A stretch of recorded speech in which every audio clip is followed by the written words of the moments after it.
धाराशिवच्या लोहारा तालुक्यामध्ये अवकाळीनं जोरदार फटका दिलाय, गारपीट झाली। आपण जर पाहिलं तर या ठिकाणी शेतामध्ये पाणी साचलेलं आपल्याला पाहायला मिळतंय। त्याचबरोबर शेतातील पिकं जी आहेत ती मोठ्या प्रमाणात नुकसान झालेली आहे। या ठिकाणी काढून ठेवलेला कांदा आहे शेतकऱ्यांनी, हा कांदा जो आहे तो पूर्णपणे खराब झालेला आपल्याला पाहायला मिळतोय। या ठिकाणी कांदा विक्रीसाठी तयार केलेला कांदा हा या शेतातून काढून ठेवलेला कांदा आहे। मात्र या गारपिटीमुळे आणि पावसामुळे या कांद्याचं अतोनात नुकसान झालेलं आहे। आता हा कांदा जाग्यावरून उचलता देखील शेतकऱ्याला येणार नाहीये, अशी परिस्थिती निर्माण झालेली आहे। शेतकरी आपल्या बरोबर आहेत।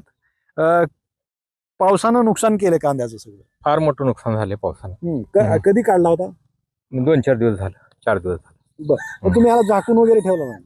काय झाकला होता, काय तिकडल्या साईडचा ते झाकला होता। पुन्हा ते झाकल्याला काय झालं, वावदानं ही जी आले एकदम मोठं, ते सगळं फडशीने निघून गेलं, सगळं झाकलेलं निघून गेलं।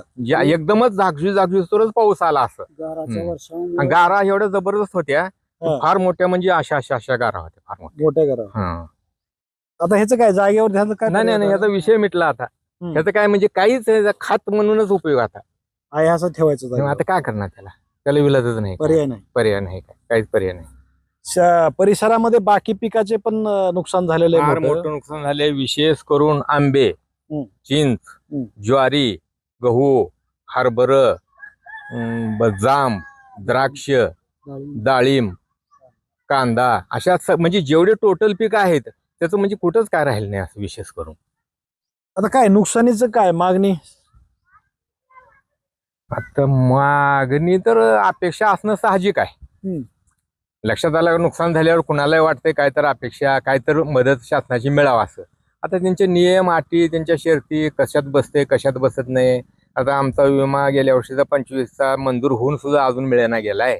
पण हे अजून काय करते त्यांनाच माहित की 25चा विमा मिळालाय का? होय, 20चा बी नाहीच। हो, पण 25चा तर कुठे मिळालाय? ती कोर्टात गेलीच परत अजून कंपनी। आमचं कितीने होते आपलं मंजूर? 42,000 मंजूर होतं। ही जास्त झालं म्हणून कंपनी कोर्टात गेली। असं कधी झालं का? एवढं गारा कधी पडला? नाही, आपल्याला तर माहित नाही। आपल्या एकत्र नाही असं 25-30 वर्षात तर नाही, त्याच्या आधी झाले असल्या तर का माहित। आपण जर पाहिलं तर हा कांदा जी आहे हा पूर्णपणे म्हणजे सडून गेलाय, अशी परिस्थिती आहे या कांद्याची।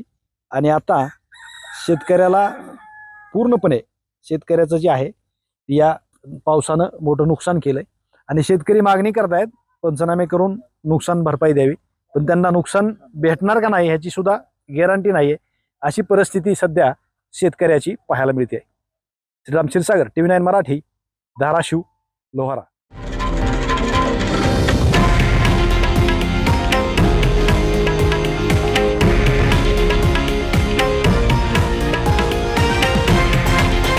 हे आहे देशातील नंबर 1 न्यूज नेटवर्क आणि आपण पाहत आहात TV9 मराठी, एकमेव।